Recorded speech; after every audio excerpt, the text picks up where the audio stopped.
La situation économique de la Turquie est alarmante. Après les élections législatives du 7 juin dernier, la livre turque a connu une chute record face au dollar et à l'euro. Le pays connaît un ralentissement des investissements internationaux et une stagnation des marchés internes. Du côté de l'inflation, les chiffres ont grimpé plus que prévu pour atteindre 8% en septembre. Le pouvoir d'achat est en baisse et la croissance tourne au ralenti. Un constat qui inquiète à la veille des élections législatives anticipées. Elles doivent avoir lieu le 1er novembre. Pour cet économiste, l'économie turque est confrontée à deux problèmes, l'instabilité politique et les conflits régionaux. Les Turcs retournent aux urnes 5 mois seulement après les dernières législatives, une courte période durant laquelle de nombreux incidents se sont produits. Comment évaluez-vous l'aspect économique de la Turquie à la veille de ces élections ?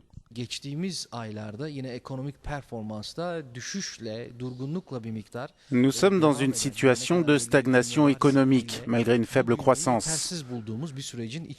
Notre performance économique a chuté et nous trouvons cette croissance insuffisante. En réalité, la Turquie est affectée par son environnement régional, notamment par les nombreux incidents malheureux qui ont lieu à la frontière sud. Tout le monde se concentre sur la Syrie et ce pays est notre voisin. Tous les développements dans la zone ont affecté récemment la politique turque. En conséquence, la Turquie est confrontée au problème de l'accueil des réfugiés qui coûte environ 8 milliards de dollars. À ce jour, nous avons dépensé beaucoup d'argent pour ça.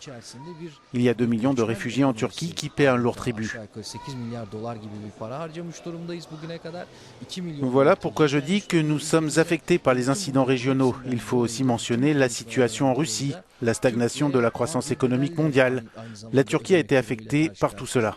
Dolayısıyla biz daha çok çevremizde yaşadığımız olaylardan bunun içine Rusya'yı da katmamız lazım. Küresel durgunluk ortamı, büyüyememe sorunları, bütün bunların hepsinden etkilenen konumda şu anda Türkiye. Également problématique, l'instabilité politique en Turquie. En juin, l'AKP, le parti au pouvoir, a pour la première fois perdu la majorité absolue qu'il détenait au Parlement depuis 2002. Depuis, toutes les tentatives pour former un gouvernement de coalition ont échoué et le Premier ministre Ahmed Davutoglu dirige un gouvernement provisoire. Pour cette raison, la Turquie a sérieusement besoin d'un gouvernement, d'une coalition ou autre.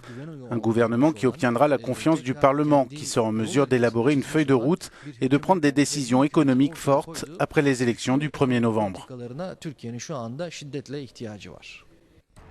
Autre point noir pour l'économie turque, après 2 années de prospérité générées par la trêve dans le conflit opposant les combattants du Parti des travailleurs du Kurdistan à l'État turc, les combats entre le PKK et l'armée turque ont repris, les tensions sont exacerbées.